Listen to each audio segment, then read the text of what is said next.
Welcome back. It's official. School in Stafford and Fredericksburg can now start before Labor Day.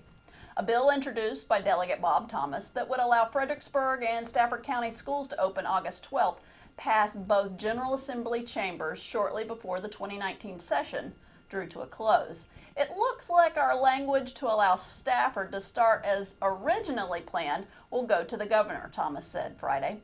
This would allow Fredericksburg, if they decided to start at the same time as the other two. The bill was a last-minute effort to allow Stafford and Fredericksburg public schools to start the academic year at the same time as Spotsylvania, King George, and Caroline counties. Well, you know, Deirdre, I'm a big fan of Law & Order on television. There's a TV show, and in Stafford we seem to have had our own episode of Law & Order. Cassie Crisano used to be a police officer in Prince George's County, Maryland. Something that, as you listen to this report, you may find very hard to believe. She is now in the Rappahannock Regional Jail facing 2 charges of attempted murder, attempted capital murder. She also faces charges of insurance fraud and planning to burn down the Stafford County Public Safety Building. Yeah, that's my reaction too. This sordid saga, and it's quite a story, began when Crisano decided to file a false insurance claim. She said she had been robbed, and her insurance company bought it, the story, and paid her $20,000 for the losses. It seemed as if she had gotten away with it, but that's when her friend Terry Litton, and he figures in this story throughout, and he was already in trouble with the Frederick County, Maryland police, charged with solicitation over the internet, told detectives about Crisano's insurance fraud. Stafford deputies, acting on the tip, raided Crisano's Stafford home and found many of the supposedly stolen items. Crisano was arrested. Police also found evidence of stolen identities she had gotten from her job at the Navy Federal Credit Union.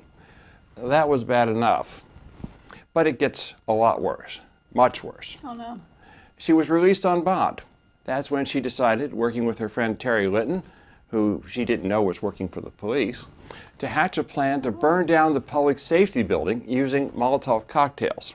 They were going to divert rescue services away from the public safety building and then try to burn it down. She wanted to destroy the evidence police were confiscated during her raid. Not surprisingly, she was arrested again, this time in possession of arson materials. But it gets even worse than that. The Sheriff's Department, working with prosecutors, wanted to see if Crisano, presented with the prospect of hiring a phony hitman, would take the bait. She did. And on her list of targets was the key witness against her, Terry Litton, as well as the Stafford detective and the prosecutors. It was an elaborate sting operation, and she even went so far as to ask her adult son to wire money to the make-believe hitman. When Stafford County Sheriff's deputies arrested Crisano, they had plenty of evidence. The Stafford County Commonwealth's Attorney's Office charged her with 2 counts of capital murder, and she was indicted by a Stafford County grand jury last week. Crisano's trial is still scheduled for May, but it may be delayed. Well, as we digest that, David, we'll go to George Kearns with the sports. George?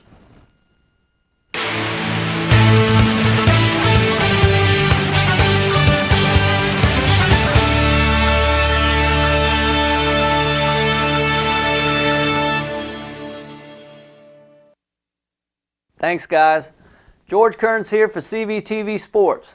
In Sunday's NASCAR Monster Energy Cup Folds of Honor 500 at Atlanta Motor Speedway ended with Brad Keselowski coming across the checkered flag to win the race. Martin Truex Jr. came in second, Kyle Busch was third, Kevin Harvick and Clint Boyer rounded out the top 5. Keselowski was sick, recovering from flu-like symptoms to win at Atlanta and moved past Mark Donohue as the winningest driver in Team Penske history. Major League Baseball spring training is underway, and the Washington Nationals have won a couple games and they've lost a couple of games. Outfielder Bryce Harper signed with the Philadelphia Phillies, 13 years, $330 million.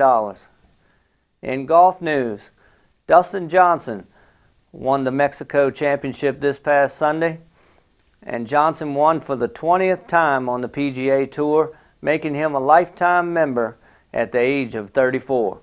Johnson finished at 21 under, 263, the lowest score by 5 shots in 3 years at Chapultepec Golf Club, and Tiger Woods continues to struggle despite his first top 10 of the year Woods hit 31 out of 36 greens in regulation and only had scores of 70 and 69 to show for it. In NHL news, the Washington Capitals are tied for first place in the Metro Division with the New York Islanders at 36 and 21 with 79 points. In NBA news, the Washington Wizards are 4 games back in the Southeast Division behind Charlotte.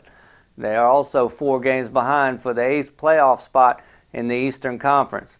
The Los Angeles Lakers and LeBron James are 3 games behind for the final 8th place spot in the West. In college hoops, the men's, Gonzaga is number 1, Virginia is number 2 with a record of 25-2. Duke took a loss to Virginia Tech and will fall from the number 3 ranking, while Kentucky is 4th and North Carolina is 5th. In women's, Baylor remains number 1 with a record of 25-1. UConn is 2, Louisville is 3rd, Notre Dame is 4th, and Mississippi State is 5. In NFL news, the New England Patriots owner Robert Kraft is facing charges of visiting a massage parlor in Palm Beach, Florida, where they have him on videotape engaging in sexual acts and then handing over an undetermined amount of cash.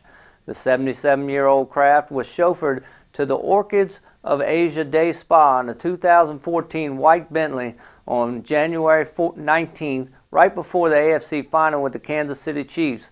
Kraft will be issued a summons that is similar to a traffic ticket and assigned a day to appear in court.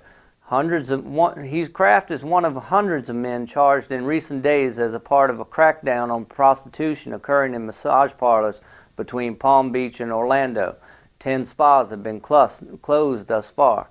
Well, that's a look at sports. I'm George Kearns for CVTV Sports. Back to you guys. And we'd like to thank you for welcoming us into your home. We feel like family. We know that you have a choice for news, and we're thankful that you chose CVTV News tonight. Thank you for being with us. Good night.